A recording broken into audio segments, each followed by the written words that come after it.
Assalamualaikum warahmatullahi wabarakatuh. Perkenalkan, nama saya Nurul Husna Dewi Syafur Rahmah dengan NIM A1A3 25001. Di sini, saya akan menjelaskan sebuah materi tentang korupsi dan money laundering, yang dimana saya akan menjelaskan secara ringkas atau kita jelaskan lebih detailnya lagi ya teman-teman. Nah, sebelum kita lanjut penjelasan dalam materinya, sebelum itu dampak dari globalisasi ini itu mengakibatkan pembagian dalam masyarakat dunia, yang dimana antara si kaya dan si miskin, dan juga antara mereka itu bisa memperoleh peluang yang sah untuk kemajuan kehidupan yang lebih baik, dan mereka juga sering terpaksa dan ilegal menjalankan ekonomi sebagai sumber kemajuan kehidupan. Nah, dari akibat dari globalisasi itu sendiri aja ada pembagian pembeda dari antara masyarakat. Nah, sekarang dari globalisasi juga menyebabkan adanya korupsi dan pencucian uang. Itu bisa membangkrutkan negara dan juga menyengsarakan rakyat. Nah, yang pertama, subbab yang pertama, kita jelaskan tentang isu korupsi.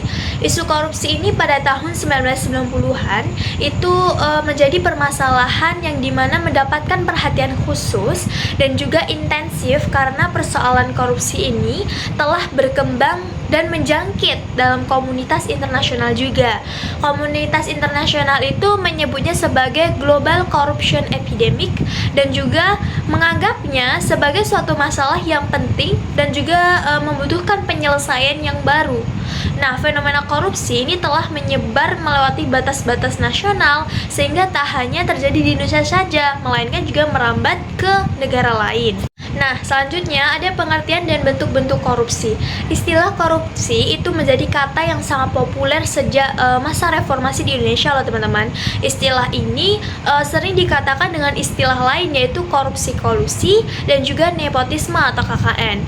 Menurut Kamus Besar Bahasa Indonesia, korupsi itu juga dapat dikatakan sebagai buruk, rusak, busuk, dapat disogok. Yang pertama seperti memberikan suap untuk melakukan pelanggaran tugas. Selanjutnya, pengertian menurut Huntington mendefinisikan bahwa korupsi itu sebagai perilaku pejabat publik yang menyimpang dari norma-norma yang diterima oleh masyarakat, dan perilaku menyimpang itu ditujukan dalam rangka memenuhi kebutuhan pribadi. Itu merupakan perilaku yang sangat tidak sesuai dengan nilai dan norma ya teman-teman. Selanjutnya, pengertian menurut Robert Kierkegaard mengatakan, yang dikutip oleh Fakih, mengatakan bahwa korupsi itu terjadi jika seseorang itu secara tidak halal meletakkan kepentingan pribadinya di atas kepentingan umum dan cita-cita yang menurut sumpah akan dilayaninya. Nah, dari macam-macam pengertian korupsi tadi teman-teman dapat digabungkan yang dapat disatukan menurut definisi dari Adi Chandra. Dia itu menjadi sebuah 3 model korupsi. Yang pertama itu model korupsi lapis pertama. Menurutnya, korupsi lapis pertama ini itu adalah berada dalam bentuk suap, yaitu prakarsa datang dari pengusaha atau warga yang membutuhkan jasa diri birokrat atau petugas pelayanan publik, atau pembatalan kewajiban membayar denda ke kas negara. Terus pemerasan, di mana prakarsa untuk menerima balas jasa datang dari beli roket atau petugas pelayanan publik lain. Selanjutnya, yang kedua itu adalah model korupsi lapis. Di sini dikatakan bahwa korupsi dalam bentuk ini itu biasanya terdapat ikatan-ikatan yang nepotis yang terjadi di antara beberapa anggota jaring-jaring korupsi, dan ini dapat berlengkup ke nasional atau dia dapat merambat ke negara-negara lainnya. Yang ketiga itu adalah jaring-jaring korupsi. Di sini artinya korupsi dalam bentuk ini tuh berlangsung dalam lingkup internasional, di mana kedudukan aparat penegak hukum dalam modal korupsi lapis kedua ini dapat digantikan oleh lembaga-lembaga internasional yang mempunyai otoritas di bidang usaha. Maksud dari model yang ketiga ini, jaring-jaring korupsi, itu yang dimana lingkup korupsinya itu dia secara internasional, yang dimana korupsinya itu dilakukan oleh aparat penegak hukum dan kekuasaannya itu dilakukan oleh lembaga-lembaga internasional yang mempunyai otoritas di bidang usaha. Selanjutnya adalah faktor penyebab terjadinya korupsi. Salah satu penyebabnya adalah seperti kita lihat di negara kita sendiri nih, di Indonesia. Sampai saat ini itu masih menggunakan sistem retributif, yaitu penjatuhan hukum oleh seseorang, oleh negara terhadap pelaku korupsi. Namun, hal demikian itu tidak pula menimbulkan efek yang jera kepada pelaku tersebut dan pembelajaran juga bagi masyarakat. Bahwa faktanya, hal demikian dengan cara retributif pun bahkan keluar diberikan kepada para pelaku itu pun tidak mengurangi perbuatan mereka. Bahkan ada nih seorang koruptor, mereka diberikan hukuman itu dimana mereka malah bahagia, tidak memiliki jera sama sekali, dan bahkan hukuman yang diberikan oleh negara itu sendiri tidak sesuai nih dengan perbuatan yang dilakukannya. Terlebih saat ini banyak cara yang dapat dilakukan oleh koruptor untuk menyembunyikan harta hasil korupsinya. Dalam hal ini adalah asetnya yang sejatinya adalah milik negara. Penyebabnya itu ada faktor kultural dan juga faktor struktural atau birokrasi. Nah ini teman-teman, pastinya dalam perbuatan korupsi ini ada dampaknya ya. Nah, korupsi saat ini itu disebut menjadi extraordinary crime di seluruh dunia, yang dimana secara umum itu terdapat akibat kejahatan korupsi. Dampak dari korupsi itu yang pertama, the capture state, yang dimana korupsi ini dia mempersulit proses demokrasi dan juga menghambat cita-cita good governance, sebab korupsi itu menghancurkan proses formal sebuah sistem pemerintahan. Yang kedua itu adalah sektor ekonomi. Nah, dari korupsi ini itu membuat sektor ekonomi itu memberikan dampak secara langsung, seperti mempersulit pembangunan ekonomi karena membuat semacam distorsi dalam kegiatan perekonomian di sebuah negara. Yang ketiga, ini yang paling penting teman-teman, dampak dari korupsi itu adalah membuat kesejahteraan warga negara, di mana dari korupsi itu membuat warga negara itu tidak sejahtera ya teman-teman. Pemberantasan korupsi itu bisa dilakukan jika kita melakukan pembentukan suatu badan atau lembaga pemberantasan korupsi. Seperti pada masa pemerintahan Indonesia pada masa Soeharto itu dikeluarkan Undang-Undang Nomor 3 Tahun 1971 itu mengenai korupsi, dan juga mengeluarkan Undang-Undang Nomor 20 Tahun 2001 tentang penanganan korupsi, dan juga lalu membentuk Komisi Pemberantasan Korupsi atau KPK. Nah, ini yang kita bahas materi selanjutnya, yaitu tentang isu money laundering. Di sini pada awalnya di dunia internasional, money laundering itu terkait dengan perdagangan obat bius atau narkotika dan kejahatan besar lainnya, dan tidak dikaitkan dengan kejahatan-kejahatan seperti korupsi. Nah, kini money laundering itu dikenal sebagai pencucian uang yang sudah dikaitkan dengan proses atau uang hasil perbuatan kriminal yang umumnya dalam jumlah besar.